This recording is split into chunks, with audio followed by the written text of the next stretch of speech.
first thing you hear about reggae music broke my mind, but that's when you're, you know, that was when he was young, you know, and that was probably when I was like... That's even before reggae in a way. Yeah, that's just music that your parents listen to.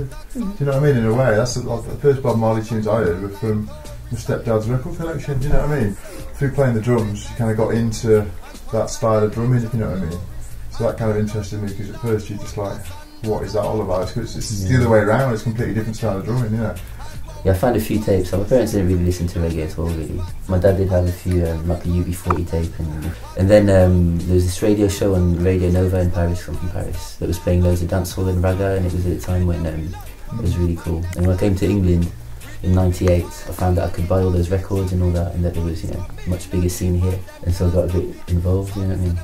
In buying records and stuff. Like, you couldn't buy these records in France really, and you know, the specialist shops in Paris. Like, but Birmingham, go to the market, you had Summit Records up at the top. What was weird for us was that we're not, neither of us are from Birmingham, and Birmingham's got such a reputation for reggae music.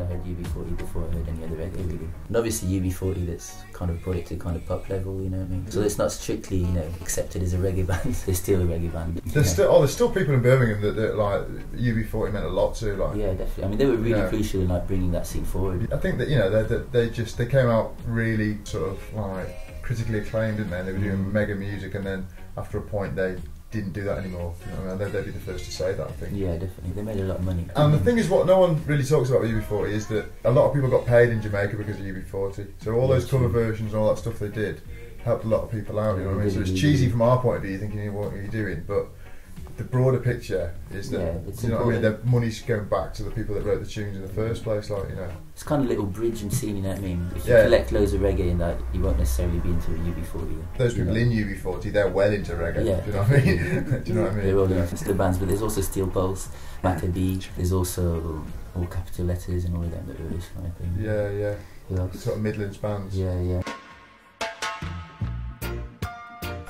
It's the reggae is one thing from Jamaica, but then it's all the derivatives that come out of it. So you've got, you know, all the two-tone stuff and all the jungle, the dubstep, and all that sound system culture basically is coming back through the dubstep and the jungle. But really, it's all just mimicking the original kind of Jamaican sound system formats. You know what I mean? It's evolved a little bit in terms of sounds, but in terms of culture, it's very similar. That kind of vibe, innit?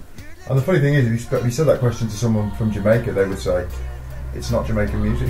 Do you know what I mean? To them, it isn't Jamaican. And even reggae being made in England, they would say, well, it's just not the same. Do you know what I mean? It's got the UK in there as well. You can't help it. You can't not represent that. Do you know what I mean? Because that's who you are. You know.